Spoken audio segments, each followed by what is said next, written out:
Oh, yeah, we did it, everybody. We did it. It's Friday night. The weekend is here. It's Survivor Series weekend. We are your place to go for Survivor Series coverage. We got boots on the ground because, well, Sid doesn't have to go anywhere. He lives in New York, so he's there for all the festivities this weekend. Bastard gets to go to Full Gear last week. You're in New York. You already live there. You're going to Survivor Series. Sid is living the good life. He's got that smile on.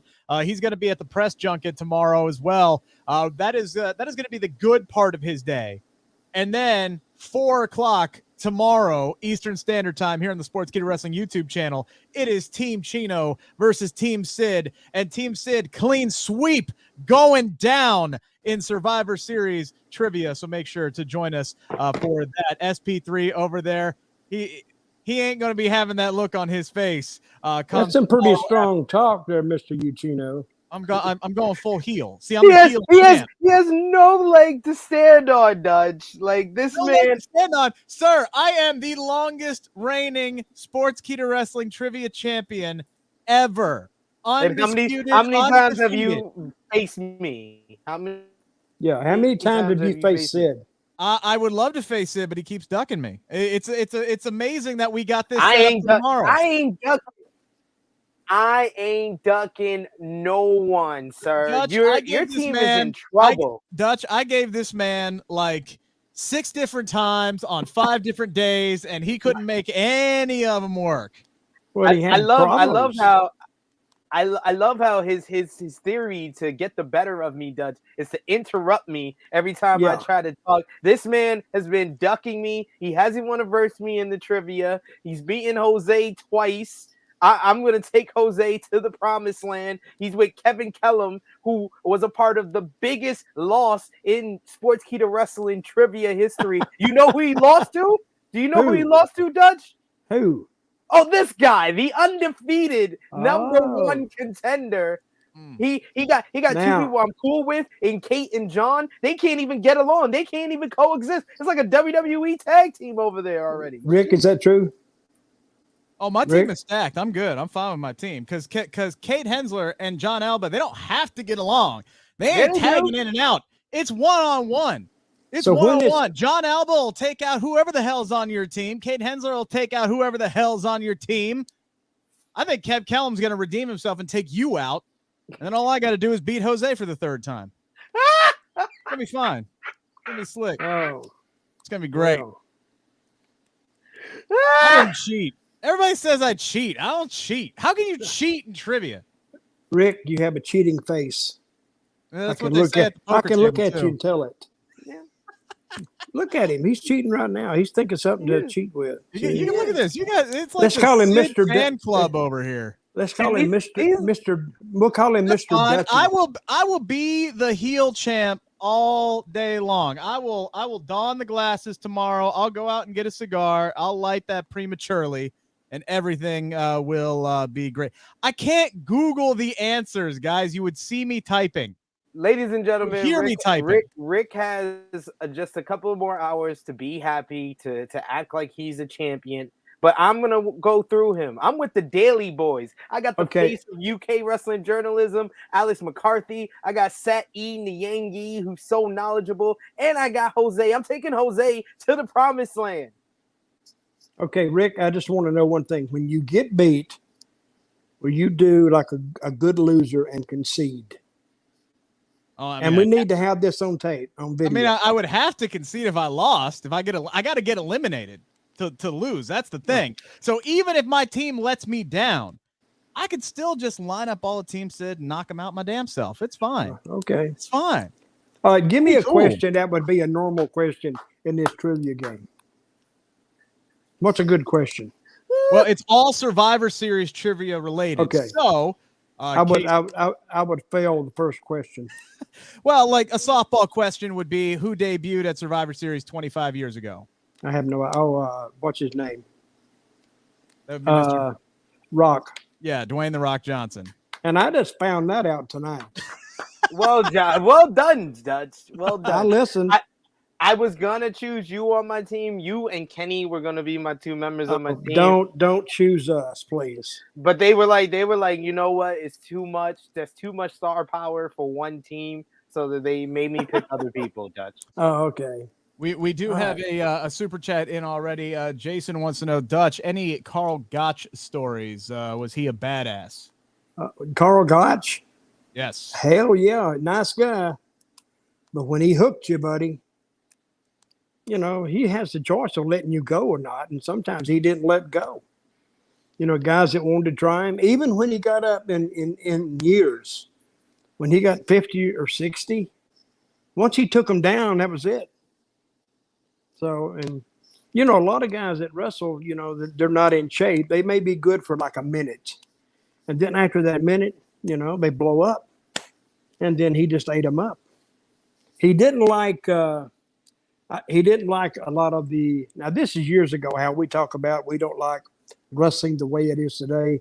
Well, let's go back 30 years. He didn't like wrestling the way it was then. And he didn't like the guys he didn't like Valentine, Johnny Valentine. He didn't like Ric Flair. He didn't like none of those guys because, he didn't consider them legit wrestlers. And I mean, the word is tossed around a lot, legit, because we have to work if we're going to make any type of money or tell any kind of story. But he's and he at one time he was banned from pro wrestling. So he made a living on what they call the at shows, the carnival shows, and that's where my namesake come from. The original Dutch Mantell. That's how he made his name. He was working in the carnival, and he'd go to the town and he'd beat the tough guy in town. Then he'd have a heckler out there, which was a plant. Right. Then the second night he beat another local guy or two or three local guys, and the plant was still there. And they would work it for 3 days, maybe 4 days, and they'd go out there and they would work it. And the big guy, he could be like, the original Dutch Mantell only weighed like 160 pounds. This guy was like 6'5", about 240. So all the money went to the big guy. Oh, so it was like Billy Gunn versus Darby Allin. Oh my God, I was gonna talk about that tonight. I said, somebody give that boy a sandwich, or give him something. I did not. God. I never realized that Billy Gunn was the brick shithouse that he is until he got to AEW. He's big. He's a huge guy. He's 6'5". He's about 260, and he looks as good today as he ever looked. Yeah, he does. So we'll get to that in a minute. I didn't like that finish on the match, but that seemed like a miscommunication, maybe. I don't know, but I had a lot of questions about that opening match as well. Of course, if you guys want to have any more questions, you want to get some more story time with Dutch, make sure to put them in there. let me finish my story. At the final night, all the bets would come in, and Dutch, he would cover all of them because it was just like him giving him money. He knew he was going to win, and so he could go out there. And this was back in the 50s, the 40s. So if he could leave with $500, that's like leaving with $5,000 now. And that's what he'd leave with. And he'd hop in his car, which was a very, very expensive car that he didn't drive it to the carnival. He took a taxi over there, and he would just go get in his car and he'd go to the next town. So, when wrestling first became a work? That's a good trivia question. What, is this a Survivor Series related answer? No, but it is a good wrestling trivia question. When did it first become a work? Okay, all you fans at home, we're going to talk about other things. Write in your answer. I'll tell you if you're right or not. And then I'll tell you if you're stupid. Well, we'll make sure to come back to that toward the end of the show. DJ Eric, Team Sid all day, every day. When Sid wins, Rick better acknowledge Sid as the true king of wrestling trivia. Look, if he takes this title off of me, I will acknowledge him. But if somehow, some way, I get eliminated in a 5-question round tomorrow, that don't mean anything. I've lost rounds before. I ain't never lost a damn match. So if somebody, I've never lost a round. I just wanted to mention. Okay. He's never even lost a round. Yeah, but come on. Oh wait, how does this thing work anyway? How many guys on the team? How many guys on the team? It is 4-on-4. All right, so Team Sid has 4 members. I have 4 members. But it's not going to be like tag team and we're all going to be eligible to buzz in. That would get too confusing. So it's going to be 1-on-1, random matchups, random drawings 5 questions per round. The person who gets the most questions right or first to 3 wins the round. If you lose a round, you're out. And we keep going until a whole team is eliminated. So there'll be a max of 7 rounds. You could be left by yourself, Rick. I very well could. Yes. So you would be in every round against every one of them. Yeah, I could have to line them up and take them all down. I could line them up, smash them, stack them, smash them, pin them. I just want to warn people that this might be a short show. It sounds like this is not going to get past 20 questions, 4 rounds. When is this? All we need is 4 rounds to eliminate the 4 members. So when is this? 4 p.m. Okay, I'm gonna write it down. Tomorrow, Sportskeeda Wrestling YouTube channel, Facebook as well, Twitter. Join us. It's gonna be fun. Sid and I love trash talking, but it's all a good time. It's gonna be fun, at least until the sparks start flying and the questions and the buzzing in, because we got to buzz in verbally, and somebody's always a little bit late, and then we have to. Usually we have Mike, our social media guy, as the judge, but he unfortunately is no longer with us. Not that he's dead. He just quit, but he's dead to me now because he quit. So we'll see if we have to get to be a judge on this show. Maybe we can get Dutch in the background there and tell everything. But we got a lot going on this weekend, Survivor Series related. Sid is going to be at the press junket tomorrow. Guys like King Woods, Ricochet, who the hell else is going to be there? There was a whole Rhea Ripley is going to be there as well. So Sid's going to have some interviews coming out this weekend. Speaking of interviews right now, I got one up there with Drew McIntyre, 20 minutes, a very open, honest conversation. I love getting to talk to Drew. So that's up on the Sportskeeda Wrestling YouTube channel. Also, right now, if you go to ESPN1530.com, go to the Cincy 360 tab under the podcast page. Myself and Tony Pike got to talk to Big E today to pimp Cincinnati getting Raw on January 31st, the first show after the Royal Rumble. See, we don't get the Royal Rumble in Cincinnati, but we'll at least get the first Raw afterwards, so that's going to be pretty good. We got to talk to the champ today, so it's always pretty good. So I got a couple of – did I get all the house cleaning stuff out of the way? Yes, you did. I think I've got all the house cleaning stuff under. You forgot the Survivor Series 2021 preview with myself and Kenny Bolin. That was up. That is up. Today, but besides that, pretty good. That is up as well on Sportskeeda Wrestling YouTube channel, and we will be going live after Survivor Series as well. So we got everything covered for you this weekend. So just keep an eye and keep hitting refresh on the Sportskeeda Wrestling YouTube channel. And by the way, if you haven't yet, what the hell are you doing? Go ahead and subscribe. We're this damn close to 23,000 subscribers, so appreciate it. And we went up 2,000. Yeah, the last I heard, it was 21. Yeah, we're closing in on 23. Yep. DJ Eric, we appreciate the super chat. No, you cannot become a judge because you are clearly impartial. Yes. You are about as impartial as the referee we saw tonight in the women's tag team match, and we will get to that. Which was very, very good, by the way. Yeah, we've been going for 13 minutes yet. We have yet to talk about SmackDown or Rampage, and we're not. Well, if you and Sid would shut up, we could get to it.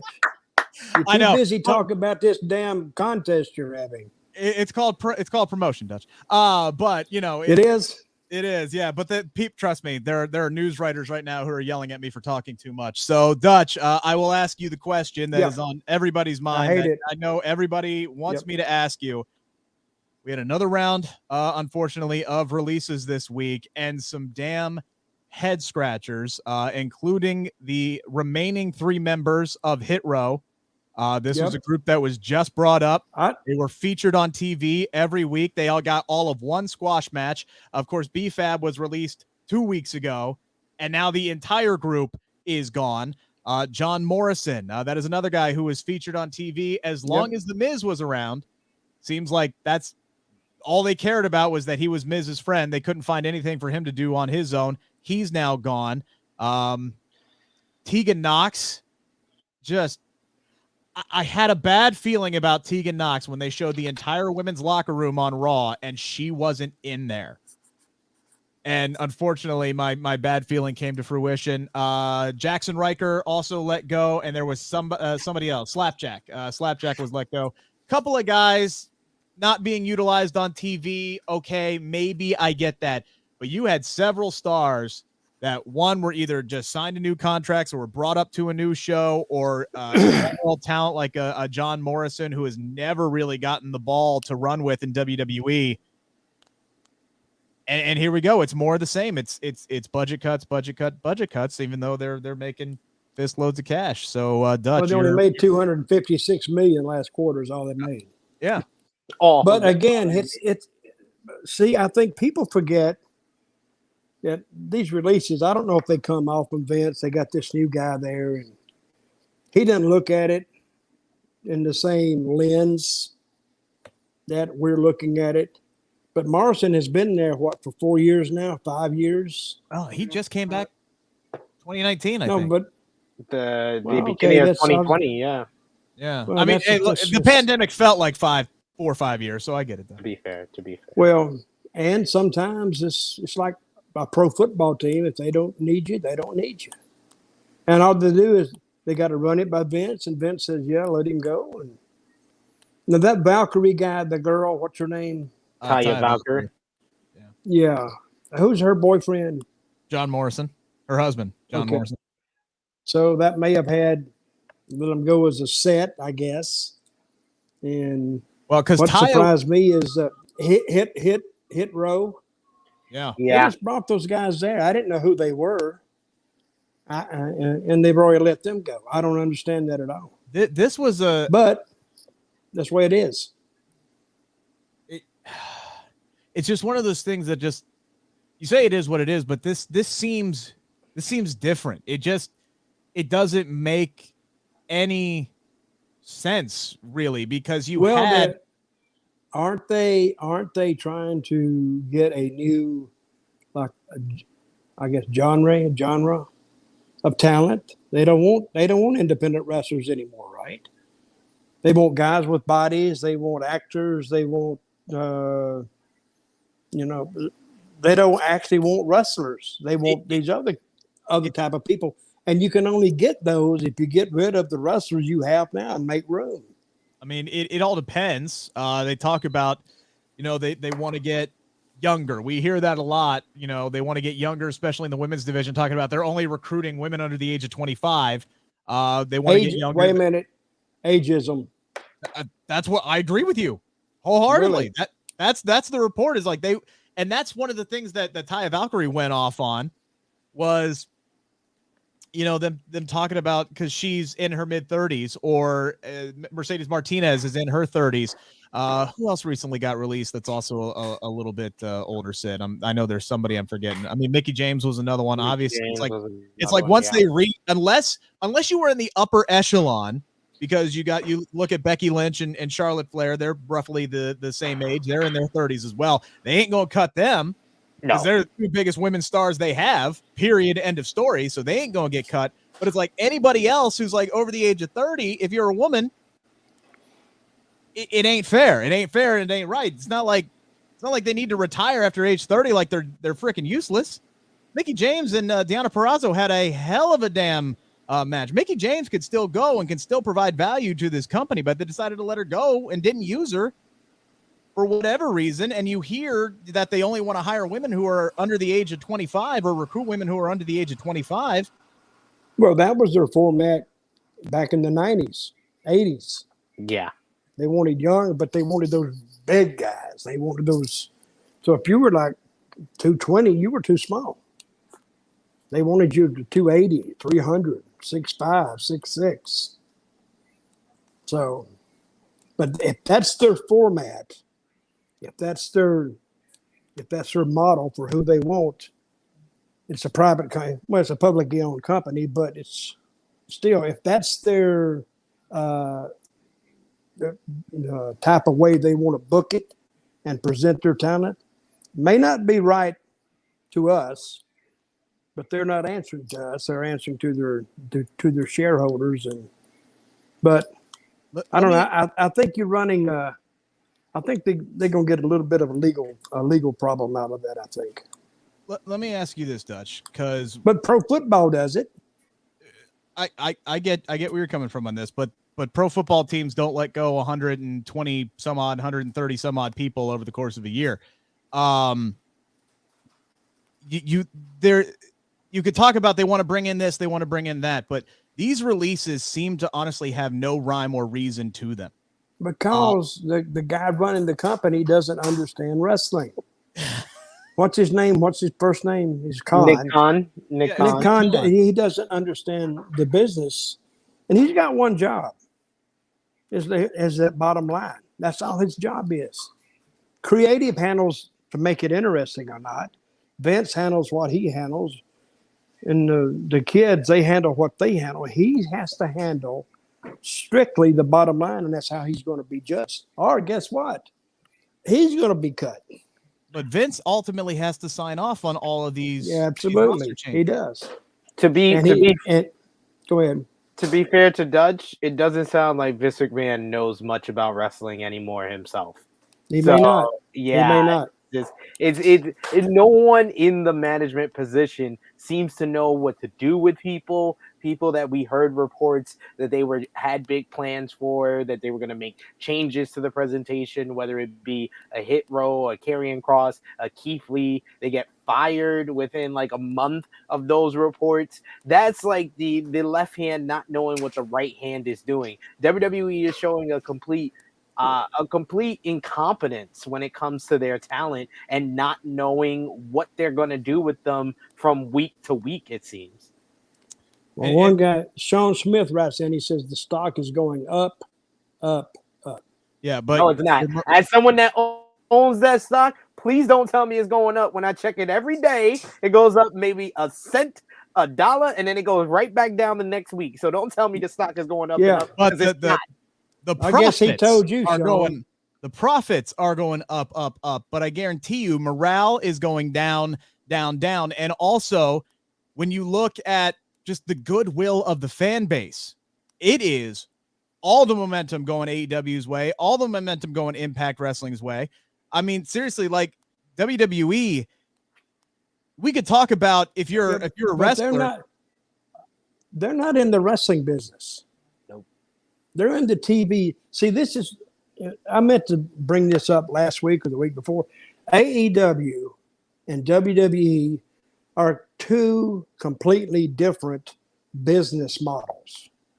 AEW deals in wrestling and stories, and that's traditional wrestling. WWE doesn't bother with that because they're branched out in so many different areas, and they're not a wrestling company. They're a TV content provider. And as long as they got wrestlers back there in the bullpen, just stick them in a match. But whether it's good or bad, they don't care. I mean, they got to be pretty good to even be on the roster, but you're looking at two different business models, and there's no way you can defend AEW because they do try to tell stories. And WWE, they just tell a story on top, maybe one underneath it, and that's about it. Yeah, they really only focus on the main event as far as what they care about telling story-wise.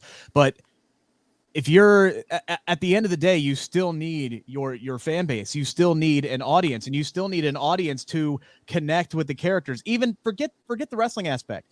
It's all about the characters on the it's a television show. And yes, it is. And when you look at the people who are getting let go, and it frankly, it does not matter unless you are at, again, that upper echelon, unless your name is Roman Reigns, Charlotte Flair, Becky Lynch, and maybe that's it, honestly, to be completely honest. Rick Ucchino. Unless you're in that creme de la creme, it doesn't matter if you make them money. It doesn't matter if you've been there 20 years. It doesn't matter if you've been involved in a major title feud. It doesn't matter if you've had vignettes running for weeks at a time and they just now brought you back. It doesn't matter if you were just drafted and brought up from NXT. You could get cut at any damn time. So how on God's green earth do you expect the audience to really invest their time into anything? And at the side effect, how can you ask your talent to trust you? And why would anybody on the God's green earth other than money re-sign with this company? You got a lot of guys whose contracts are coming up. What's the incentive for them to stay at this point? Well, where are they going to go, Rick? That's a good point. Because where are they going to go? If they're making between $500,000 to $700,000, which there's a lot of guys on talent in that group that's making that. Where are they going to go? To AEW? AEW can only pick up so many people. And they can go to the independents, but they're going to make nowhere near the amount of money. So what WWE talent? They're not stupid. They're saving all the money they can because they know it's coming.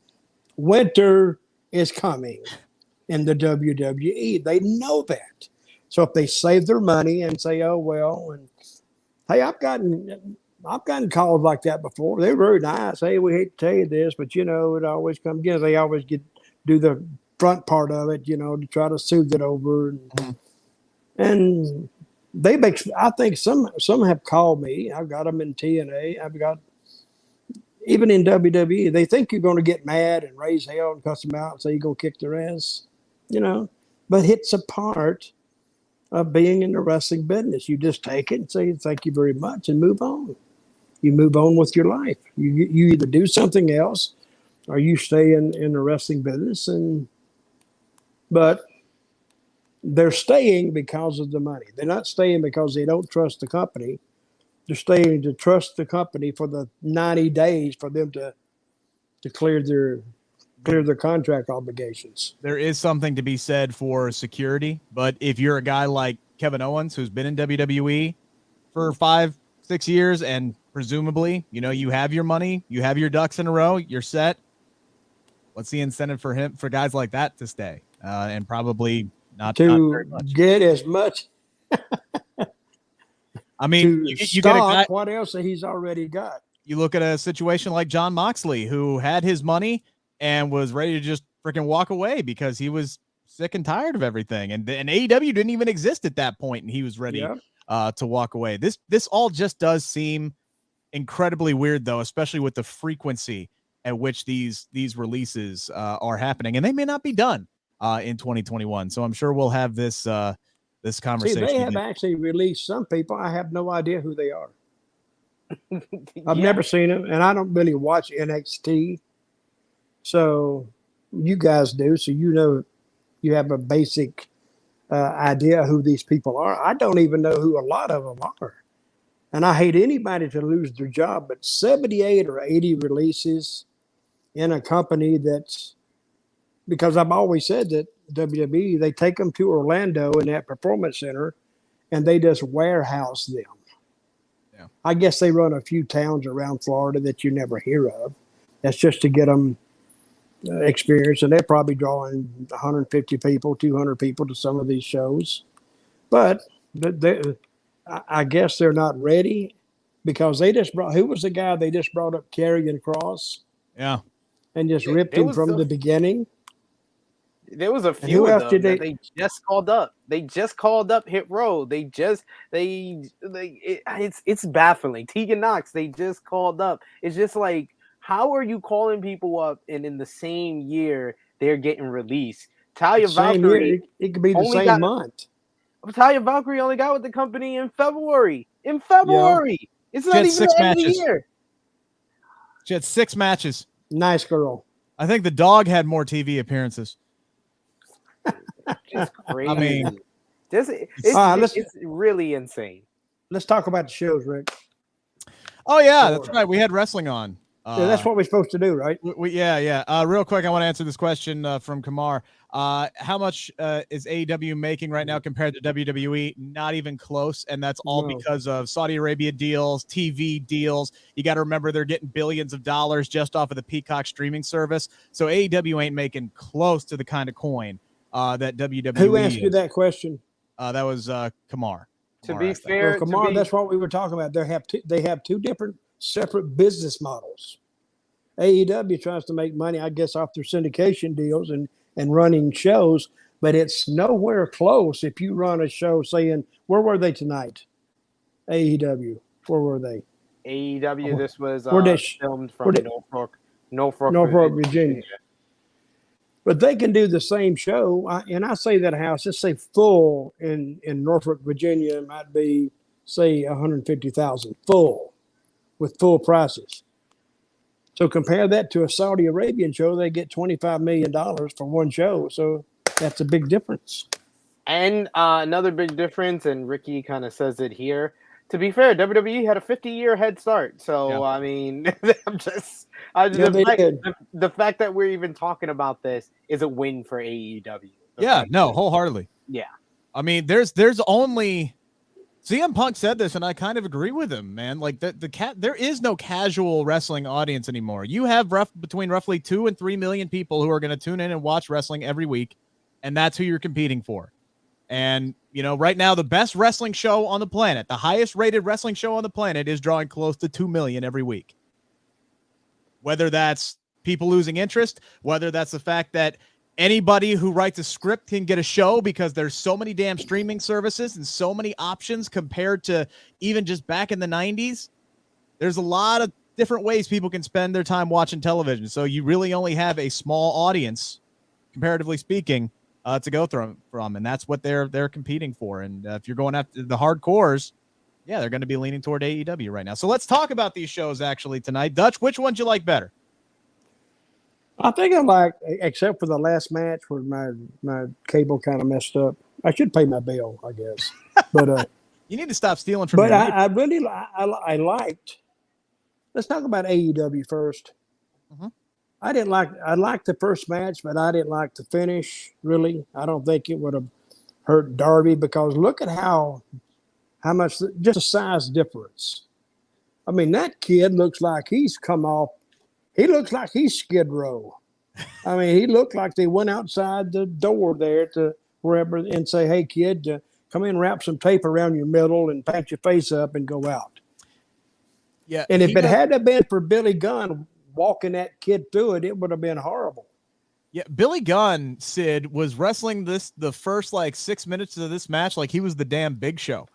Like, yeah, that's how much I felt like I was watching Big Show against like Spike Dudley. That's what I felt like I was watching. Like he was just toying with him, like he was a hyena toying with his food. That's how this like first part of this match went for me.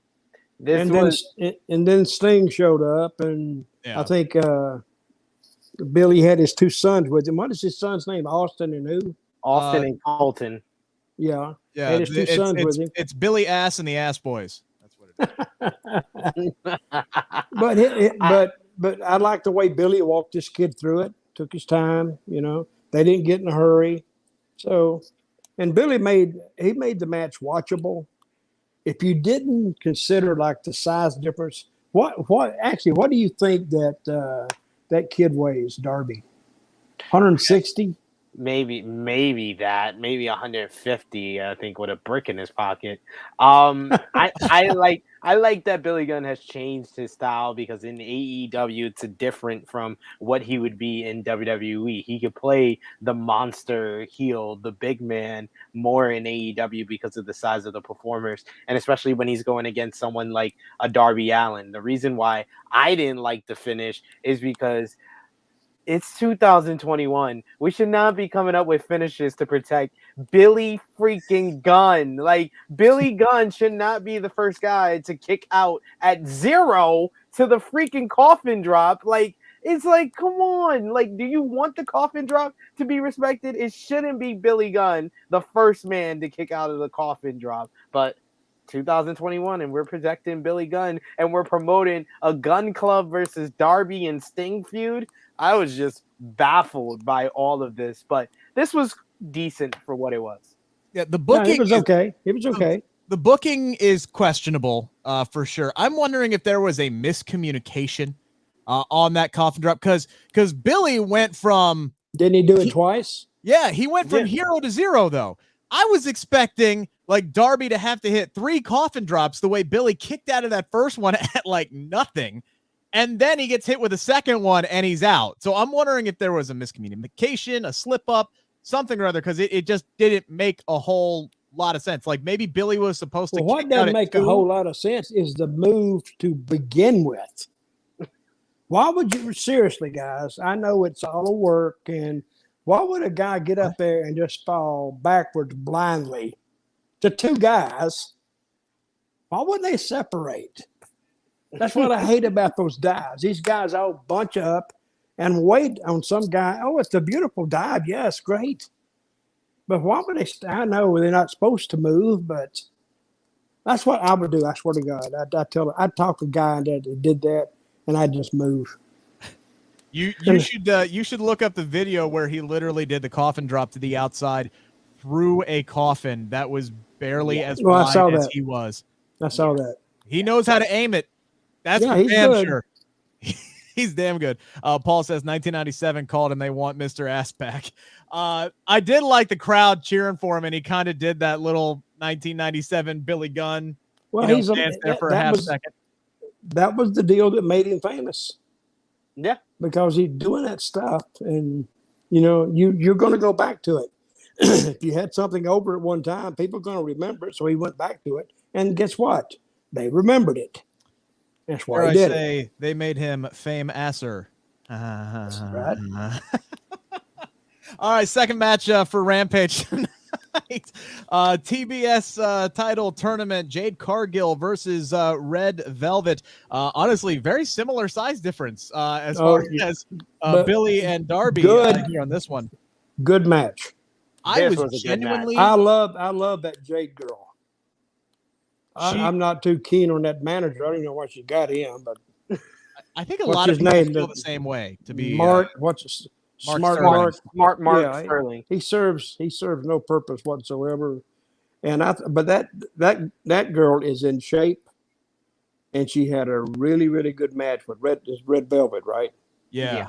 They had a good match, very, very good match. I'm genuinely surprised that Red Velvet got as much offense in this match as she did. I'm glad they gave these two some time to really work. And I'll tell you what, it as the match progressed, it worked, because I'm sitting here going, I know Jade Cargill is probably going to just power her way at least maybe to the semifinals. She's already there, but maybe all the way to the finals where she might lose for the first time. But I was cheering for an upset, because this whole tournament so far has basically been chalk. I would have loved it if that, they kind of botched it a little bit, but when she had flipped and she actually had her shoulder down, if they had hit that move, I would have loved that to have been the finish, to get that quick little sneak up win, and Red Velvet shocks Jade Cargill, and then Red Velvet and Thunder Rosa can have a banger, because I think those two match up really, really well with one another. I was rooting for the upset here, and I was I was disappointed when Jade Cargill won. I was rooting for Red Velvet. I like Red Velvet a lot. I'm glad she won. She should have won. Yeah. Again, she's bigger. And I think, where's the girl from? Jade Cargill? Yeah. I believe. What's her background? She's from Georgia, if I'm not mistaken. Okay. Someone in the live chat can correct me if I'm wrong, but I really from Verraro Beach, Florida. Oh, that makes more sense. I really enjoyed this match a lot, and I did expect it to be a squash like Rick, because I remember Jade's first singles match. A lot of people thought that was going to be a squash win over Red Velvet, and Red Velvet gave her a good match there. And this should not be as good, because combined, these ladies have been wrestling for 3.5 years combined between these two women. For two women that are relatively green, they have a great chemistry. Who trained them? Red Velvet, I believe she was trained out of Florida. I forget who she trained with. And Jade Cargill, she's basically a prospect out of the Nightmare Factory. So QT Marshall, Dustin Rhodes basically have trained her. But yeah, I mean, these two have great chemistry with one another. I thought that this was a really strong matchup. And I think that Jade Cargill, this matchup and the tease of Red Velvet winning makes me believe for the first time during this tournament that Jade Cargill can lose in this tournament, because I thought Jade Cargill being in this tournament, she's gonna wipe through everybody. She's got a big matchup in the next round, whether it's Jamie Hayter or more likely Thunder Rosa, which they've been building up that rivalry for a while. The first thing I would look at is Jade's just presence. She looks like a star. Yeah. And she's so much bigger than the other girl. And the other girls, she works her butt off. But if you just look at Jade and you just look at her, you say, wow, look at those abs, look at those arms. And the blonde hair doesn't hurt. No. She actually jumps at you. So I don't know when her contract is up, but people talk about who's going to be the first person to jump ship from AEW over to WWE. I guarantee you, I think she's better than the girls over there. They missed out on her. She tried out for WWE before she signed with AEW, and they didn't offer her a contract. So I think she's the type that's kind of like a Powerhouse Hobbs or Ricky Starks, who WWE had opportunities to get those guys as well, but AEW was the one. Well, I'm glad they did get Starks, because they would have ruined him. Absolutely, but he's not a big guy, and I don't think he's a little. I don't think he'd be pushy enough to kind of storm his way in there, and I think he would. If he'd have went to WWE, I think it would have killed him in the first 3 months. I just think Jade Cargill's the type that's going to be like, nope, you didn't want me then. Y'all can't have me now. I think she's that type. According to how much money they throw at her. Yep. I think AEW, we've seen with Bryan Danielson as well as others, AEW offers comparable money. And I think by the time she's a free agent in 2023, 2024, they're going to offer her comparable money than what WWE will. I think that people have a perception that WWE is going to offer way more money than AEW. And that perception has been proof positive to be complete and utter BS. But they might if they're making $250 million every quarter and trimming their roster down. And then trimming their roster. It makes no sense then. They literally are saying unless they're stocking money to buy up AEW stars when these contracts start running out next year. But one thing we do know about WWE, they're very adamant about their stance. And one of their stance right now is that they're not signing women over 30 years old, and Jade Cargill is 32. Is 29. She's 29 right now. She's as good as 32 in WWE years. but that also changes with the win too. Yeah. According to what the need is at the time. Yeah. So anytime a wrestling company says, "Oh, we don't do this," just wait a while. They'll change their mind. They've always done it. TV production companies do it. They all do it. It's according to what the needs are when they. And I don't see how they could pass up a girl like that, Jade Cargill. What's her name? Cargill? Jade Cargill, yeah. Okay. And Sid, to your point, yeah, WWE had her in the Performance Center.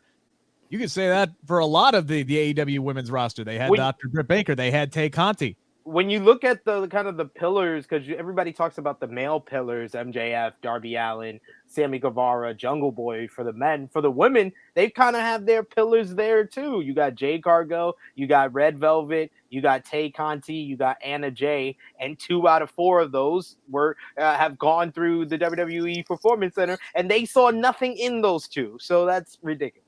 Well, that just shows you. They wanted Thunder Rosa to be a referee, for crying out loud. That's the worst one. Yes, that's the worst one. Just make them look even worse. I don't get it. I love Thunder Rosa's promo tonight, by the way. Oh my God, that was awesome. I loved it so much because it just came off so spicy when she started talking in Spanish. They had to bleep her out. She started cursing. It was great. I have no idea what she says, but I got the message.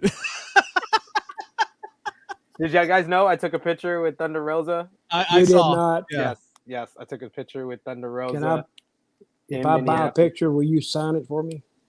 Of course, Dutch. Of you and Thunder Rosa, yeah.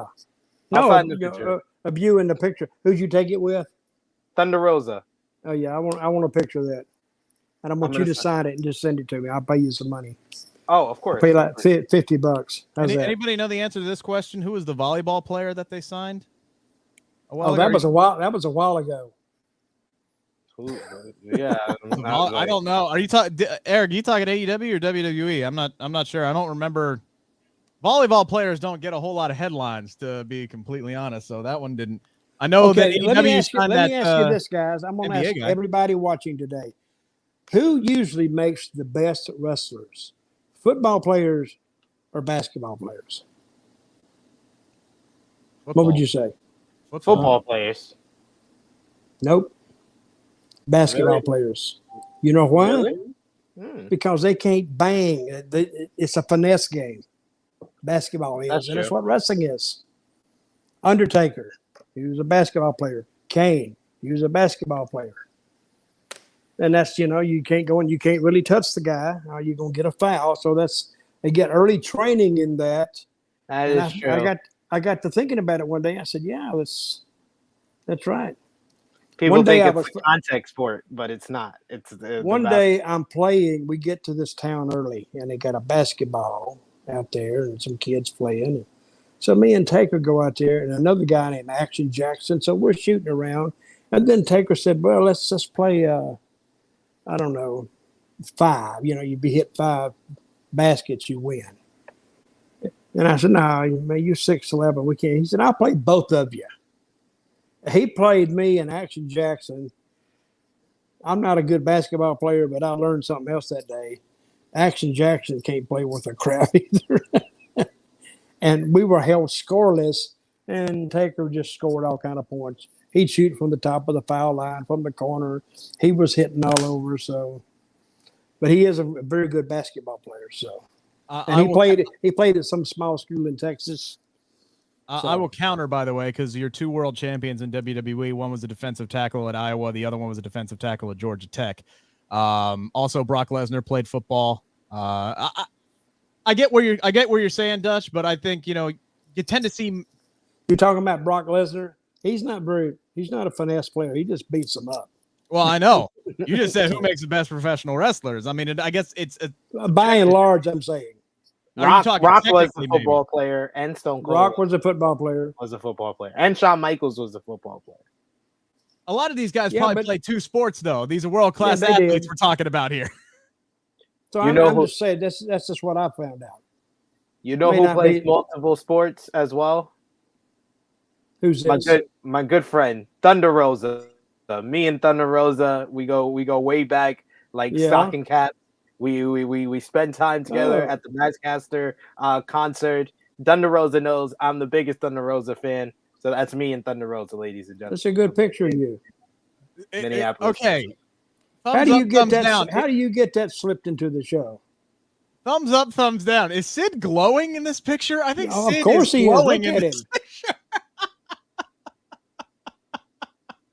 Well, it looked like she's glowing a little bit too. Oh, it's that's what happens when you meet your hero and they meet their biggest fan. Like look at the big smile on both of our faces. This is beautiful, beautiful stuff. Just had to show that for y'all. I mean, you could keep that up. I'd rather look at Thunder Rosa the rest of the show. Then look at Dutch. I heard that. See, I was thinking, boy, what a bunch of damn ass wipes here. They covered my picture up. I'm not even here, but Thunder Rosa and Sid up. I'm going to remember that, by the way. All right, so go to the next match. I was going to say, first we got the announcement that Winter is coming to Texas Wednesday, December 15th. Garland, Texas. The winterest of all the states. It was probably colder in Minneapolis at Full Gear than it's going to be in Texas. I'll guarantee you that much. But whatever. This was a pretty big show last year. Obviously, world title change. Things showed up, so I'm sure they'll have some really special stuff there. Main event tonight, Adam Cole and Bobby Fish versus Jurassic Express. Represent. Yep. This was a fun match, I think, for Luchasaurus. I think he showed out in this one. A lot of people getting kicked in the head and staying on their feet, which bothers me, but it is what it is. This was a fun match regardless. How many super kicks? I don't know. It's an Adam Cole match. There were a lot. Adam Cole always has a lot of. We lost Dutch. We lost Dutch. Adam Cole always has a lot of super kicks in his matches, but yeah, I thought this main event was great.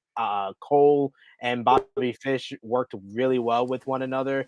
It made me. I'm back. We got you.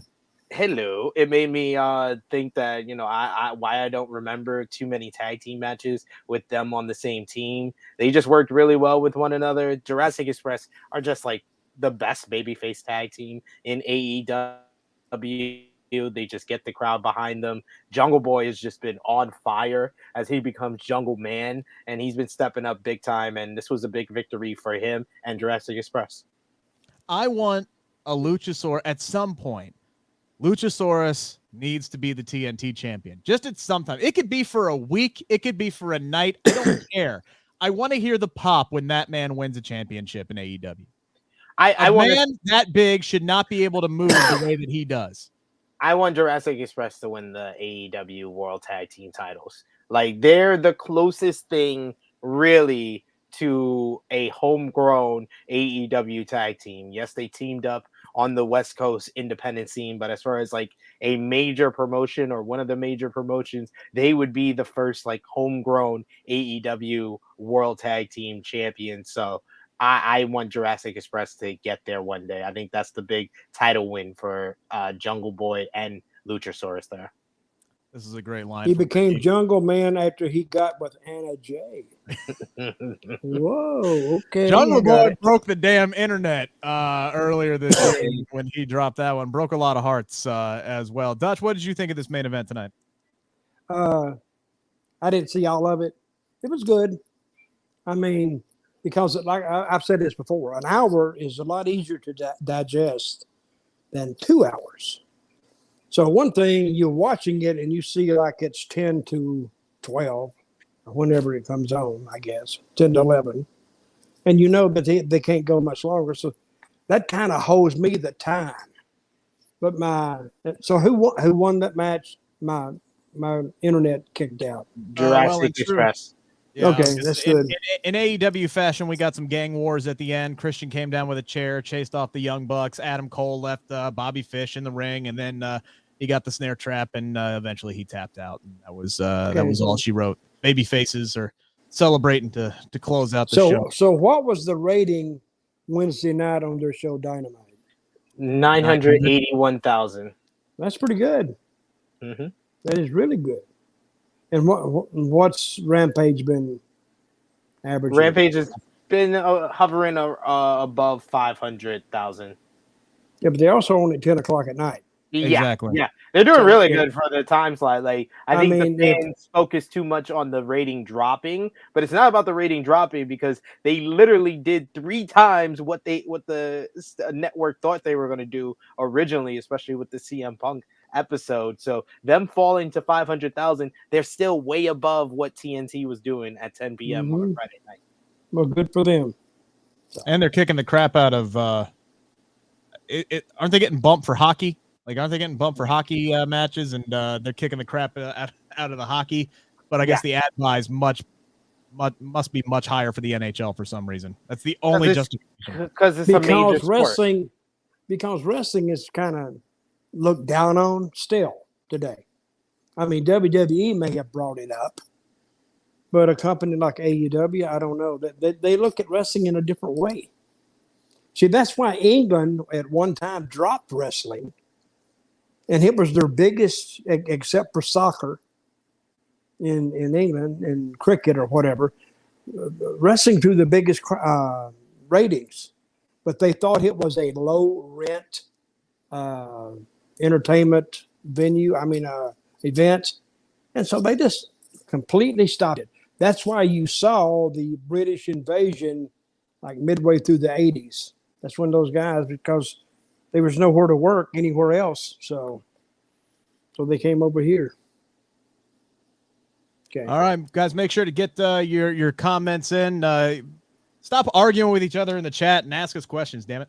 Yeah, God damn it. And send the super chat. Super chat donation is always appreciated. Super chat guarantees that you will get on the air for sure. It's much easier for me to see those bright blinking colors on the right side of my screen as opposed to wall of text that I see here. All right, so let's get into SmackDown, gentlemen. Usos open up the show tonight. They pimp Survivor Series a little bit. They introduced the Tribal King after he didn't beat Xavier Woods last week, but he claimed the crown.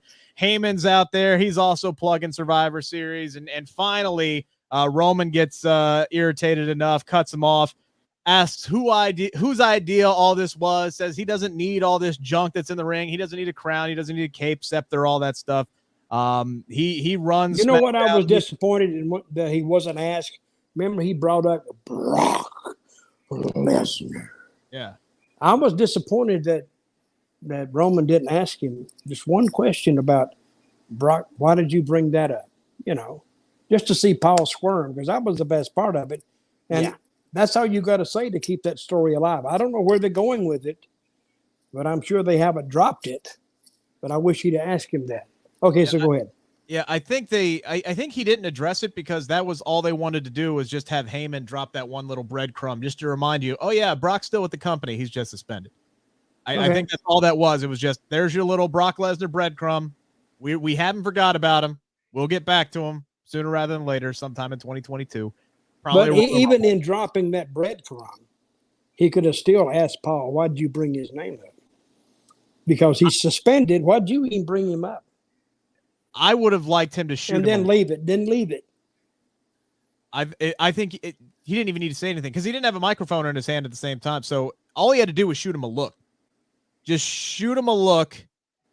Paul looks at him, acknowledges that he screwed up, does the quiver. I think it would have had the same effect. But yeah, they did kind of just. No, it would have had the same effect. Yes, if they'd have done that, but they didn't. So anyway, so King Woods then interrupts after Reigns craps all over his childhood dream and everything that holds dear to him. Not only did they take his crown, they took his chair. They took everything. That'd be hard to load up and put on a plane, wouldn't it? To be fair, though, we found out that the crown wasn't worth too much. Yes. No. They got that at McDonald's. It's not what it's made of. It's the meaning behind it. It's the sentiment behind it. It was a lifelong accomplishment for Xavier Woods. You notice he didn't give a damn about any of the other stuff. A lifelong accomplishment he could have paid $5.65 at Burger King to get for himself. He didn't have to beat up Finn Balor and Jinder Mahal. Yeah, he didn't have a lot easier way to do it. Yeah, and then he wouldn't have to worry about anybody stealing it, and as well. So nobody would give a crap. But no, he had to go win the King of the Ring. That's an excellent point, Dutch. See, and he had to go win King of the Ring and then put himself as the center of attention. But hey, just because the prize this is another doesn't mean it's not. After they beat Xavier Woods up, remember he did the interview in the hallway. Yeah, there is nobody in the hallway, or maybe two guys way down. They're paying no attention to him crawling down the aisleway. You know what I mean? So you can tell they shoot that in the afternoon when nobody is there, but it really looks odd. It really does. So, anybody agree with me? I do. We had silence here. I do. No, I do. Oh, thank you. Thank you, Sid. It just None of this screen. Oh, Mr. Trivia, Mr. Trivia King over here is not going to put it over. You're not going to say nothing. I was too I know how you are, Rick. I was too busy focused on the fact that here comes Kayla walking in, because I hate how they send in their backstage interviewers to ask the dumbest freaking questions on the planet. Xavier Woods just got his ass whooped. He just got everything he worked his whole life for destroyed in front of his eyes, and he found out it was a brown paper bag. Yeah. He found out what he's been working for is a brown paper bag. Literally, Roman stepped on it like I step on a brown paper bag. People, I think you should all go down to Burger King, get the crown, and mail it to WWE to present to him. They used to give up those crowns to the fans. Remember when Jerry the King Lawler, when they wanted to call him Burger King, they used to order those crowns and give it to the fans. And now they're giving it to goddamn WWE superstars who that's budget cuts. He got saving money. He got a YouTube channel that he built from the ground up, and he's just making his downside guarantee. And y'all can't even get him a real goddamn crown. Are you kidding me? It's coming. Maybe this was the whole point. Maybe they're going to get him a nice, real, actual dang crown. Maybe. I doubt it. Because Baron Corbin went through 4 of those damn things, and none of them were anything to write home about. But anyway, so Woods just had his entire dreams destroyed in front of his face, and here they bring Kayla in going, oh, how are you? What's next? From here? What are you doing from here? But he did ask her, where am I going from here? To the ring, I guess. I know. It's the only place I got to go. I know. It's just, they always send these backstage people in to ask the dumbest damn questions. And it as an interviewer, it pisses me off. And when he went to the ring, and nobody would notice this, I'm sure, but he wasn't selling anything. He was just got in the ring, having a good time. Wasn't he crawling about 15 minutes after the hour when the show started? So he gets in the show an hour later, and he went to the trainer's room. He got a rub down. I got put some ice on it, and everything was fine. He came. Oh, they cut that back too. You know that? They did cut the trainer's room back. The massage guy. You didn't know that? No, I didn't know that, to be completely honest I with you. told you. I just made it up, but I just told you. I did like this segment for Xavier Woods. Dude Bro had was generating some tears in his eyes as they were destroying everything in there. I love the fact, because the whole time the King of the Ring tournament was going on, he would never touch the crown. Like, that crown was sacred to him. He was like, look, you don't touch what you haven't earned yet. So whenever he would win a match, he'd put the robe on, he'd hold up the scepter, he would never touch the crown. The crown was always the most important thing to him. So that was always going to be his breaking point, to where he was going to get in the ring and he knew he was going to get his ass kicked.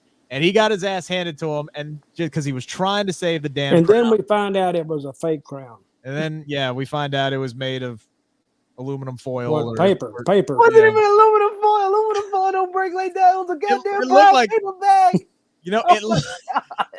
It looked like graphite is what it looked like. It looked like it was made of the stuff that you get. I don't think it looked that good. Mechanical pencils is what it looked like, to be completely honest with you. It was just spray painted, whatever the hell. But yeah, they stomped on it. And, obviously, I thought overall this was a good look for Xavier Woods. I love the fact that he's getting to mix it up in the main event scene now. And I thought the ending of the show, taking it down there, was a fantastic setup. No, it was. It was a great setup, because Xavier Woods, he challenged Roman Reigns to come down, face him man-to-man, and the guy knew that even though he called into question the sack of the tribal chief, he knew the Usos were going to come down. He knew it was going to be 3-on-1, so he laid the trap, setting up Big E. We're going to get Roman Reigns and Xavier Woods at some point again down the road. We know that's going to happen, but first things first, you got Survivor Series, Big E versus Roman Reigns. This matchup is going to absolutely bang. It's the one of two matches that I'm genuinely looking forward to on Sunday. And I thought this was a perfect, great setup for a go home angle. It was good, very good. I like when the two Usos come flying out the entrance door. Boom, boom. Now you know something's up, and there's Big E laying waste to him, and so it was good. This is the strongest that Big E has looked since becoming WWE champion, and it's about damn time that they did something for the New Day to get one over on the Bloodline. I think when me and Kenny were previewing the Big E versus Roman match for Survivor Series, and I was recapping the rivalry, I realized how much the Bloodline and Roman have got over on the New Day. The 6-man tag, they won. Mm-hmm. The triple threat with Bobby Lashley, Roman won. All the stuff with Roman taking out Kofi, taking out Xavier last week.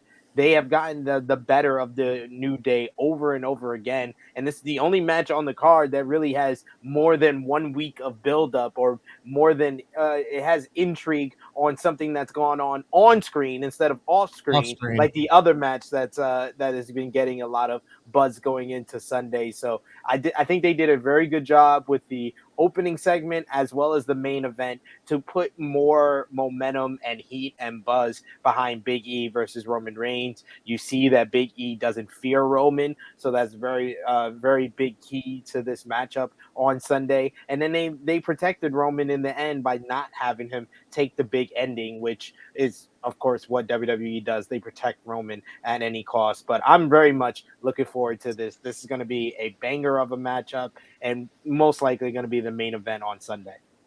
Just a spoiler alert. Again, I did mention earlier in the show, I talked to Big E Day. I asked him specifically about this match. Is this the biggest match, to you anyway, of your career? And he said, without question. And, it's hard to put that into context when you're talking about, winning the WWE championship.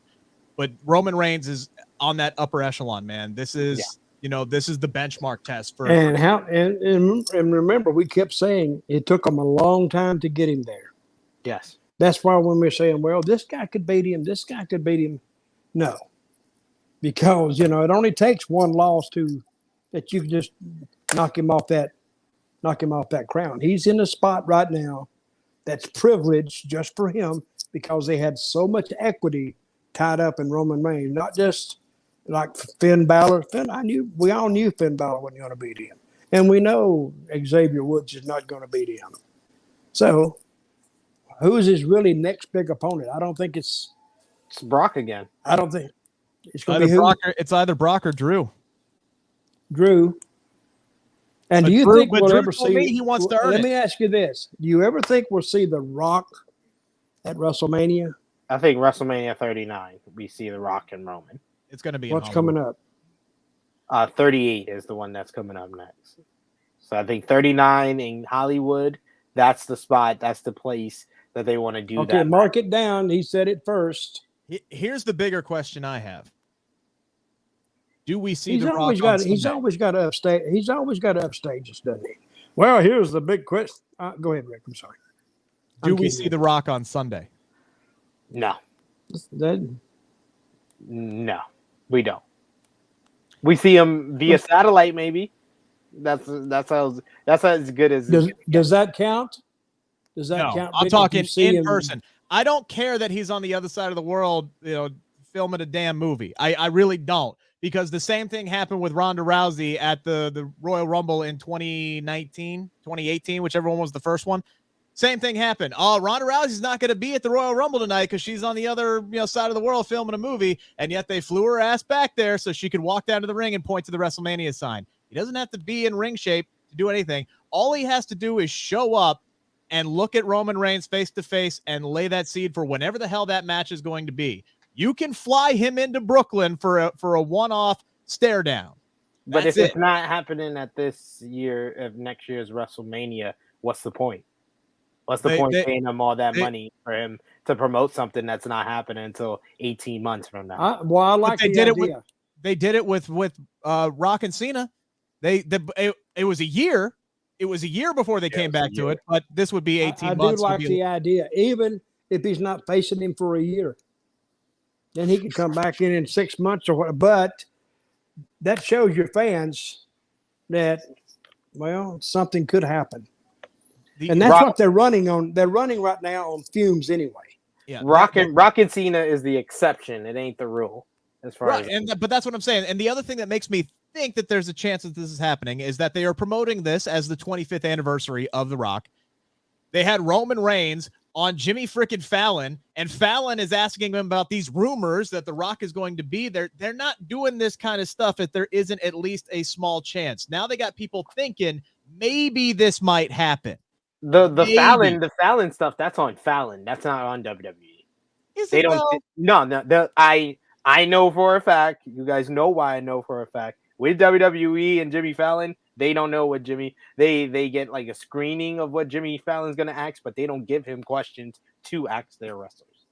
So because that was one of the things that you start, because Roman played that whole interview very well. Like he when that question came out, he immediately turned into Kermit the Frog, like sipping his tea. He went full meme with that answer. So all right, so if you have the inside sources on that, which we know who your inside sources is, that makes me kind of change my concept of it. But I'll say this much: if Big E and Roman Reigns is the main event, because with all the pub around Charlotte and Becky, I think that should be the main event. But if Big E and Roman is the main event on Sunday, I'm ready to guarantee that The Rock will show up after that match is over. Because that's the only reason to put that match as the main event, in my opinion. Because everybody on the damn planet is talking about Becky and Charlotte, and that's the match everybody wants to see. Don't matter. The show going to end with their top star holding the Universal Championship. I don't think they're going to just main event it because they got The Rock. They paid a whole bunch of money to get The Rock to show up. I don't see that being the reason. I see them having that main event because they want Roman Reigns to stand tall at another major pay-per-view as their guy, their main guy. So they've ended the last WrestleMania, SummerSlam. Might as well add Survivor Series to it. Roman Reigns standing tall. That's what their investment is. Yep. So they're protecting their investment. But I do like that idea, Rick. I got to give you credit. That's a good idea. Of course, it also you've only had one good one in a year, so I'm broken clocks and he's squirrels and nuts and things of that nature. Steve brings up a good point. It also depends on whatever the finish that they decide on with Charlotte and Becky, because if it's some kind of bullcrap DQ or double count out or this, that, and the other thing, you're not ending your show on that. If they decide they want to put somebody over, I don't know who the hell that is. If you put a gun to my head and made me pick, I would say Becky wins this. But to me, this screams double count out, DQ of some kind. Which match? Becky and Charlotte. Yeah. I see a screw job. Screw job. They've been trying to reinvent Brett versus Shawn with them, so I think that we might get. Who gets screwed though? Job. Who gets screwed? It's gonna be Becky getting screwed. I think Becky gets screwed because she's the baby face in this again. And little Nate is a referee. Let's just remind everybody. Who's little Nate? Charles Robinson. Charles Robinson. Oh, okay. That might be a good thing to finally just go full-blown heel with Sonya Deville. If you just completely recreate that angle and have Sonya Deville play that Vince McMahon role, the way Sonya's been going with all this, because we saw her pay off a damn referee tonight, even though she was smart and didn't admit it with a camera in her face. I can't tell you how much this is just drove me nuts over the years to have all these private conversations and people admitting that they have done stuff with a camera right in their damn face like they don't know the audience is watching. I loved Sonya Deville tonight going, who the hell are you? Are you some NXT referee who's trying to get a job here? Get out of my face. Plausible deniability. She's like, don't come at me when there is a camera in my freaking face, you moron. Get out of here. I absolutely loved that tonight out of Sonya. No, that was good. I liked it too. How'd that do? What? I don't even know you. Get out of here. Get the hell. Where did you come from? It was good. That was good. Because that was the first time we saw that referee, right? I think it's like her second or third time, actually. And she did that 1, 2, 3 count. And it made sense. I will give them credit on that. I did like that. It was short, but it was effective. That Sonya Deville, they kind of got her where they need her now. Took her a while, but I think she's finally finding the character. She's finding her legs with that character, and she's doing a pretty good job with it. They're slowly, Sid, starting to turn both her. Well, not slowly with Sonya. I think she's kind of basically knocked on the door a full-blown heel authority figure. I think they're starting to do that with Adam Pearce now too. We might have them both now be heel authority figures. That's not what we needed, ladies and gentlemen. We did not need 2 heel authority figures. Sonya Deville has been doing a good job. Sonya Deville is enough. I think if they turn him, I think it's too much, and I think she does such a better job than he does. Don't you think? Anybody agree with that? Yeah, because there you could pay off Sonya Deville being a heel authority figure because she's a wrestler in her prime. Yes, Scrap Daddy is a professional wrestler as well, but he ain't in his prime, and he came to WWE for one job, and they're trying to make him into a character that eventually will have to wrestle. I don't know. I've always been a fan of Adam Pearce, the wrestler. I've been getting into, him as this untitled authority figure. That's where a lot of this is lost on me, because they never gave these two titles or just call them WWE officials. So I feel like they didn't even go through the necessary of giving them an actual title before they made them characters and stuff. So I can't get invested in this. I'm invested into the Sonya character because at least they're giving us a slow burn story with the Naomi feud, but with Pierce, it just feels really forced. Mm-hmm. I did like Pierce saying, like, with the backstage segment with Jeff Hardy and Madcap before they did that utterly short but pointless match, where he's like, I want SmackDown to win, literally like 5 days after he said, I want Raw to win. Exactly. He's basically playing Jack Sparrow. Like, this is peak Jack Sparrow rooting for whoever his best interest in is at that current time. Like, he's just flip-flopping all over the damn place. So, what they could have done instead of doing Raw versus SmackDown is do Team Sonya versus Team Pierce, because that could have been the feud that they should have been working on all this time. Remember a few months ago, this might have been actually before Dutch, you even came on the show at this point, but they started teasing like Sonya was coming after Pierce's job because she was like a subordinate underneath Pierce, and they were teasing like she was going to do some kind of like major takeover. And then they just dropped it. And then like 3 weeks later, she was like, no, I am on the same level as Adam Pearce. And we're all like, when the hell did that happen? And then they were just been all buddy ever since. I wish they would have continued with that and just had Sonya Deville take over everything at this point. I feel like they don't want to commit to these authority figures ever since they said we're the authority figures. And they just, that's why I can't really invest the way they probably want me to into the characters, because they don't seem like they're invested in it themselves. Team Sonya, Steve, I love this. Team Sonya versus Adam Pearce. Winner takes full control of WWE. They could have continued that storyline for months and actually built up and had a traditional Survivor Series elimination match that people would care about with stakes.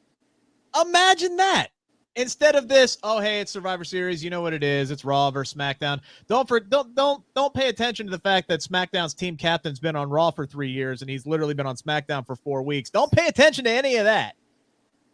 All of Team Raw was, except for Bobby Lashley, was on SmackDown 4 weeks ago. Don't pay attention to any of that. Seth Rollins, who's the team captain of Raw, was on SmackDown for the last year. Yeah. So goes like that. So I'm doing what you suggest. I'm not paying attention to it. I just wonder what kind of match they're going to have.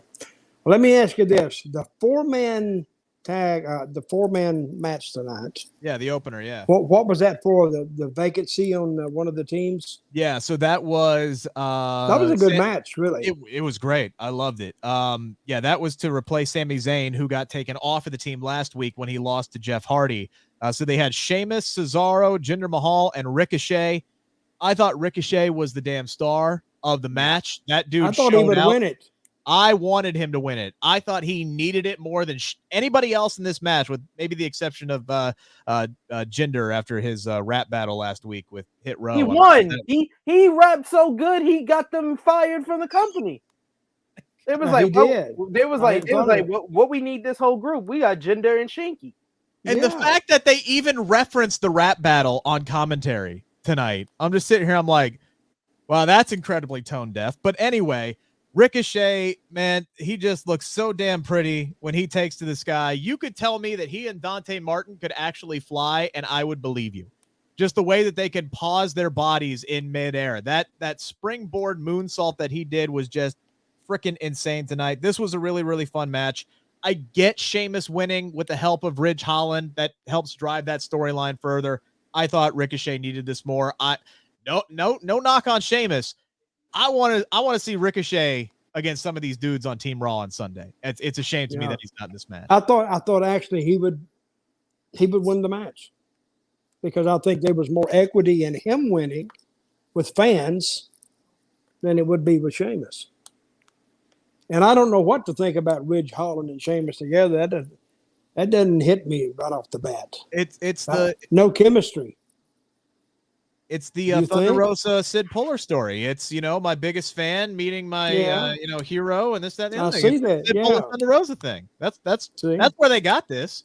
Sid's got the connections. He was like, I got this great idea. See, I met Thunder Rosa last week, right? And now we can incorporate this with Ridge Holland and Sheamus. See, that's what Sid was doing when he wasn't here last week. He was here for all 5 minutes. Yeah, I see. Giving them my brilliance, stowing them with that. No, I thought the match was really good. Ricochet was definitely the star. This felt like a showcase for him. Definitely got Dante Martin vibes, especially with the flat-footed jump to the top rope, springboard to the outside move that Dante did last week. Ricochet did it this week. I just want Ricochet to keep wrestling like a man that feels like he is wrestling his last match in WWE. Because I feel like ever since the releases 2 weeks ago, he had his match with Drew McIntyre, which was really good. He had this match, which was really good. He had the promo that was really good. He is talking and wrestling like a man that knows that he's on borrowed time. So I am enjoying this version of Ricochet so far. Yeah, the chat in agreement with us, thinking Ricochet should have won this matchup tonight. I think, look, the one thing that I will say about SmackDown, because we looked after the draft, right? Like it was Roman, it was Drew, it was Brock. That was your main event scene. That was pretty much it. You have some other former world champions on there, but they haven't been in that scene in quite some time.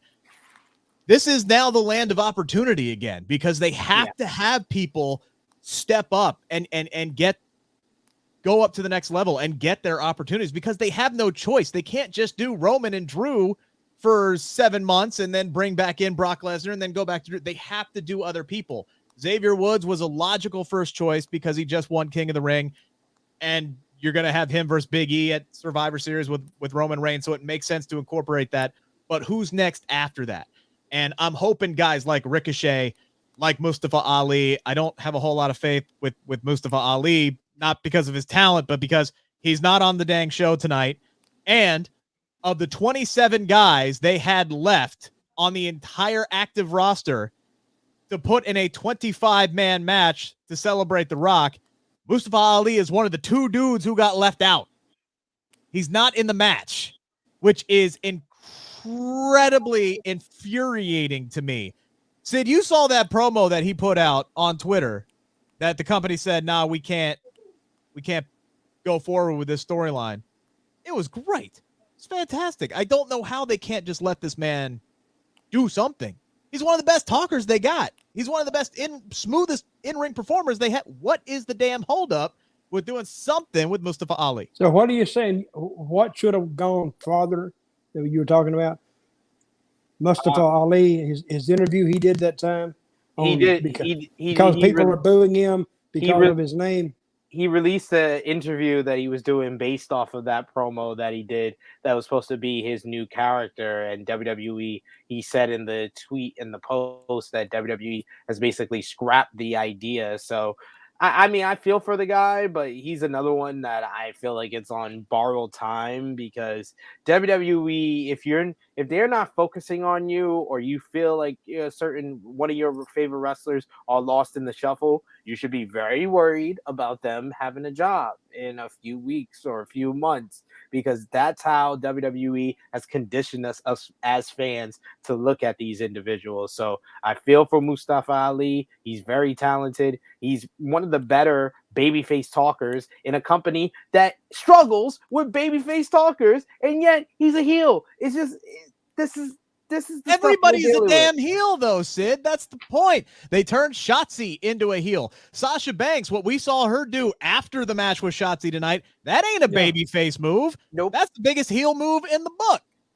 This is what I thought when I saw that. They shook hands, which would be good to the match or the finish, and then Shotzi goes back to doing what she did before. She followed orders. She shook hands. Yeah.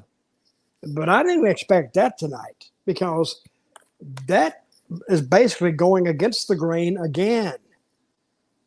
I mean, you can only go against the grain so many times, and now you completely lost.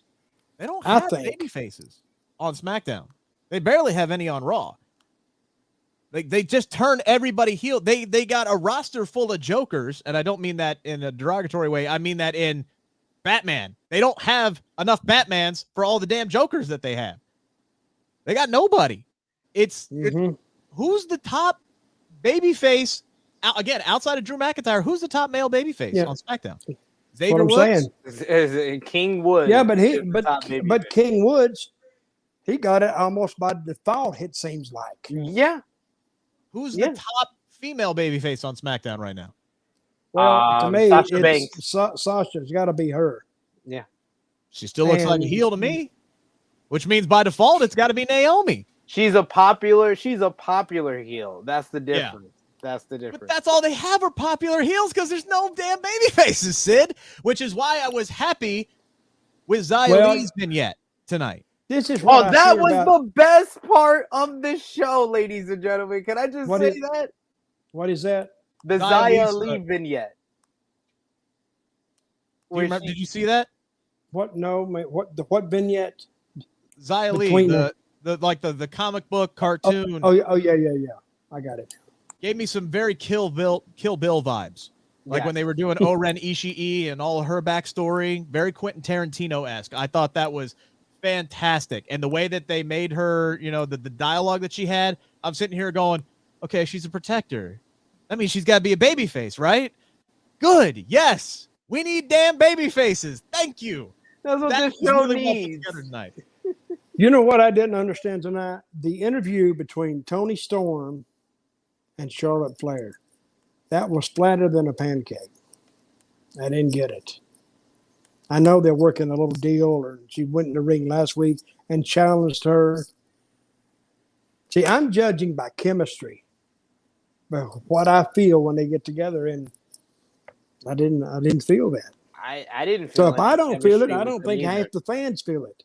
You need all the fans feeling it. So who got $10? Easy attack. Ali. Yeah, says, I'm glad that they scrapped that character with Ali. That is the type of thing that can easily get offensive and go left in WWE's hands. And I think that's probably why they did scrap it, to be completely honest with you.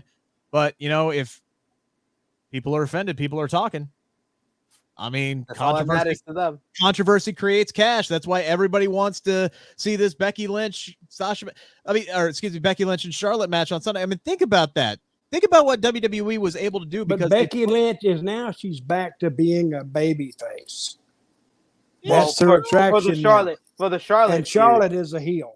And that's why I think they just need to say screw it with Becky as far as being a heel or a baby face. Yeah, I do. I agree with you. If you watched on Monday, she delivered a flawless baby face promo. The crowd was eating out of her damn hand. She's talking about wanting to kill Charlotte Flair on Sunday and how she has no respect for her. And she even turned that uh-oh line, which sounded whiny and crappy coming out of Charlotte's mouth, and then turned it into something like, oh, damn, got her. And then the second Liv Morgan came out, it was like Two-Face flipping the damn coin, and she's like, oh, now I'm a heel, and I'm going after Liv Morgan. It looks awkward when they do it back-to-back like that, but Becky could be whatever the hell you want her to be. So if she's going up against a straight babyface, cool, have her play the heel role. If she's going up against Charlotte Flair, cool, have her be the babyface. It doesn't matter because the freaking audience is going to root for her anyway. So just have her play that anti-hero stone cold role that she did so damn well when she was the man, and call it a freaking day. Sorry, that's my rant for the night. Yeah. And I agree. I agree with that. One of the worst things you can do is fight the crowd. And WWE does it so often. They're gonna put you in the role because it's like a business. Fans aren't marks. I hate them to be called marks. They're customers. And you got to satisfy your customers. Otherwise, they get teed off and they said, screw it. I'm not going anymore. I'm not watching anymore. Of course, they will, but no need to even go down that route. So, because I've tried it before. If the crowd is going to go against you, it's a lost cause. So grab your losses early and wrap it up. This is twice now that they've done this with Becky. I mean, the crowds were going nuts for her. I mean, the second that she slapped Charlotte Flair in the face at SummerSlam 2018 and the crowd lost their shit, I would have flipped on a dime and go, okay, we got something here. Let's roll with it. Instead, they have her come out the next SmackDown and start shitting on the crowd saying, oh, you were never behind me. You were never behind me. And then she turned into a chicken shit heel and was doing all this other stuff. And then by the time that, they were starting to build for Survivor Series, they're like, oh, damn. All right. The crowd really, really loves her. She got a massive pop at Evolution. We can't have her attack Ronda Rousey anymore. So scrap what we just filmed. And now we're going to have her cut a babyface promo and move forward. It took them months to figure it out. And then all summer long, they're chanting for Becky. We want Becky. We want Becky. Every time Charlotte Flair is on television or anytime they're bored, they're chanting, we want Becky. We're going to bring her back as a heel. It's insanity how wrong WWE does these decisions. It's crazy to me. But I mean, SmackDown had a couple of good segments. The Fatal 4-Way was good. Shotzi versus Sasha was good. The stuff with Sonya Deville and Naomi, although it was short, that was good as well. And the Xia Li vignette was the best damn thing on the show. I want that every week on my television. You know what? What I really liked tonight was the fact that they decided when it was over. When they decided to finish, you go, God, let me go. I lost brain cells tonight watching the movie. When they decided, and when you only got 10 left, that's serious. Yeah, that's true. That's very true. But when they finally decided to give their Intercontinental Champion a win heading into this big matchup that they decided to put no build into whatsoever, we did not even see Damian Priest on TV for the last 3 weeks heading into the United States Champion versus Intercontinental Championship match. So think about that. You had your Intercontinental Champion who until tonight was riding a 4-match television losing streak. Damian Priest, we haven't seen him since Apollo Crews showed up on Raw and said, hey, I'm going to challenge you for that United States title. Haven't seen either one of them in 3 weeks. Got Damian Priest doing media. It's going, I don't know if I have a match, but I think I'm going to have a big match. This might be the best match on the whole damn card on Sunday, and it has nothing. They did nothing to build this match. I think Damian Priest is going to win, and I'm going to enjoy the hell out of it. But to not even put your United States champion on television before I'm surprised they even remember that Shinsuke is the damn Intercontinental Champion, to be honest with you. It is a travesty what they're doing right now with their mid-card championship. And didn't even give him an interview then. Damian Priest. Nothing. Didn't even have Paul on the show tonight. Nothing. The first time we're going to see him in almost a month is going to be this Sunday. I mean, there's a lot going on with this card where I'm just like, yeah, it might be a really good matchup. But I can't. This is something we've talked about for a long time, Rick, because you tend to call matches that are just good, great. And I think there's a difference in that. And I think that the thing that's going to stop a lot of the matches on Sunday from being great is I don't give a damn about any one of them. I don't care.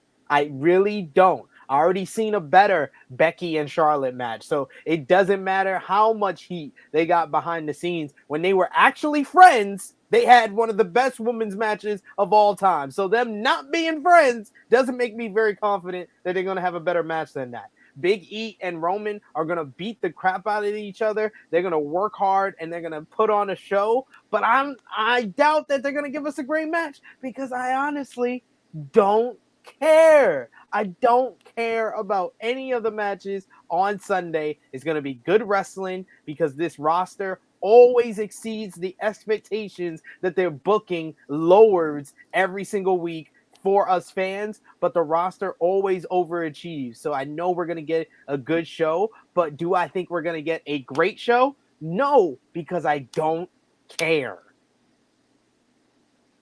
So you don't care? I don't care. Is that what he said? He don't care. I'm not. I don't know what I'm not sure what the point we were trying to get across there was. Well, that was his rant from that. You lost me. You got one, and I was making multiple points in one statement, unlike that just spews hot air. I said my first point was that Rick overrates a lot of things. Two is that the reason why this Sunday won't be considered a great show is that, like me, most people watching will not care that much about what we're watching on Sunday. And 4, Rick Ucchino is usually wrong and he overrates things. I know that's pretty similar to number 1, but it bears repeating. What am I, Dave Meltzer all of a sudden? As far as overrating things goes? What are we doing here? I will take Dave Meltzer's ratings for Full Gear before I take your rating for a Baron Corbin match. Hey, I've never given a match 5.5 out of 5. All right, I've never done that before. I'll take a 5.5 star match before I say a Baron Corbin match has been great, like you did. When did he say that? You remember, Dutch? That was like your second or third week here. Yeah, like he swore. He loved. Well, I know he liked Baron Corbin. I like Baron Corbin, the talent. I don't like anything that they've had him do. Pretty much since summer of 2018. Okay, counsel, hold up. Mr. Sid, did he say that he liked him as a person, or did he refer to his actual in-ring skills? He said that Baron Corbin has had great matches in the past.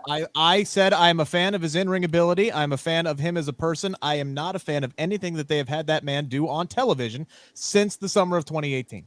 But I legitimately asked you, has Baron Corbin had great matches? And you said yes. I gave you a handful of matches that I genuinely enjoyed, and you said you tore them all down. Because there's a difference. I enjoy a whole bunch of matches, Rick. You know what match I very, very, very much enjoy? Sting versus Jeff Hardy from Victory Road 2011. But I'm not going to stand up here and say that's a great match. I enjoyed it for weird, warped reasons. Just like you enjoyed Baron Corbin's in-ring work for weird and warped reasons. But that doesn't make it a great some match. of the best moves in the entire freaking company. Congratulations. The guy can work. Yeah. They just don't let him work. Now he's got a weird, Gomez Adams mustache and a freaking, the dentist from Little Shop of Horrors. He had to bring the mustache into it, didn't he? See? I don't know what's worse. Madcap Moss trying to make a joke or you trying to defend Happy Corbin? I'm not defending Happy Corbin. The gimmick sucks. He was better broke. He was. And I hated that. But he was a lot better than he is now. He was entertaining. I would agree. He's not even interesting now. I don't know who Happy Corbin and Madcap Moss is for. Who is that for? Who's enjoying that? It ain't even getting heat. It's just, it's go away heat. It's like they come on my screen and I audibly go, oh, I'm not going to finish it. But you know what I'm saying? Like, don't put that on the television. I agree with that, really. So I don't know who that's for, but we got to get rid of Hit Row. Crazy. This is what and I'm not. By the way, and don't equate that with I'm saying that they should have cut Baron Corbin and Madcap Moss instead. I'm not saying that. I'm just saying, what the hell are we doing? Do something else with them because this ain't working. I hate when people lose their jobs, especially people who don't deserve to lose their jobs. All right, Dutch, any final comments? Well, no, I just Raw was average tonight. I mean, SmackDown was average tonight. Rampage was decent because I liked the format and how it seems a lot fresher, a lot more. A lot of people use the term old school, but I kind of like that. And I think the fans are different. And again, you got two companies with two different business models. So you pick who you like. I'm not going to knock either one of them, but SmackDown makes more money, and then they're laying all the people off. So I don't think these guys are going to have any place to go to make any comparable money that they were making in WWE. So anyway, but I think SmackDown was decent, and I think Rampage was about. I'll give it a 7 out of 10. I think. I'd like to see more wrestling on my wrestling show, to be completely honest with you. Well, there wasn't a whole lot of it in a 2-hour show tonight for SmackDown, which is what my biggest hit for it. A lot of short and just filler matches tonight for a go-home show. I thought there were some really, really good things that they did tonight. I'll give SmackDown a 6.5, and I'll give Rampage a 7. Okay.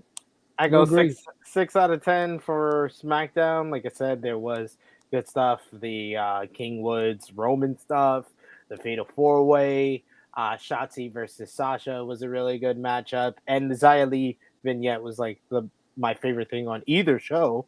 But Rampage was the better wrestling show. It had 3 matches that delivered in different ways. They are coming out of the pay-per-view still doing well and focusing on the future as well. So got to give it to Rampage this week. Okay. All right, Sid, you got a lot going on this weekend. Yes. Tell the folks what you're doing. You can see me over on the True Hill Heat YouTube channel tomorrow, 10:05 a.m. Eastern Time. True Hill Heat 152. Drunk Guy JJ will be filling in for Miss Chrissy Love and Top Guy JJ, and will be joining me as we welcome special guests from the Heel Marks podcast, Brady. So that should be a fun episode. We're going to be talking about Full Gear, talking about the WWE releases, preview and predictions for Survivor Series. I'll be here on the Sportskeeda Wrestling YouTube channel at 4 p.m. Eastern Time. The 4-on-4 Survivor Series trivia, Team SPIII, myself, Jose, Sat E. Nyangi, and Alex McCarthy will destroy Team Ucchino with Kate Hensler, John Alba, Kevin Kellum, and whoever that team captain guy is. Oh, and you mean the longest training. And of course, you can see my interviews with the WWE talent. That's going to be up over the weekend as well as next week. And you can see me in a whole bunch of other places. But here on Sportskeeda Wrestling tomorrow as well as... We can see you with, what's her name, Rosa, what? Yeah, if you go follow him on True Heel SP3, you can see his photo with Thunder Rosa. Hey, that is a good picture, Sid. I have to say that. Look at it. Look how happy he is. Oh, he's happier than hell. Did you show that to your wife? Yeah, she did. She said, if I didn't know how much of a fan you were, I would be quite upset. But you know, she knows I'm a fan. She knows it's all for fun. Yes, again, make sure to tune in tomorrow 4 p.m. As much as Sid and I give each other crap, it's all love. It's going to be a good time. We no bad blood here whatsoever. So that is the Survivor Series trivia tomorrow 4 p.m. Eastern Standard Time. Of course, we will be live here on the Sportskeeda Wrestling YouTube channel after Survivor Series this coming Sunday, and we'll have all the recap and all the reaction, everything going on. Of course, you can catch my interview with Drew McIntyre right now up on the Sportskeeda Wrestling YouTube channel, and my conversation with Big E on ESPN1530.com. Just the start to what could be a really, really fun weekend, but Sid won't give a damn. We will be back next Friday at 11:05 here on the Sportskeeda Wrestling YouTube channel. Everybody enjoy their weekend, and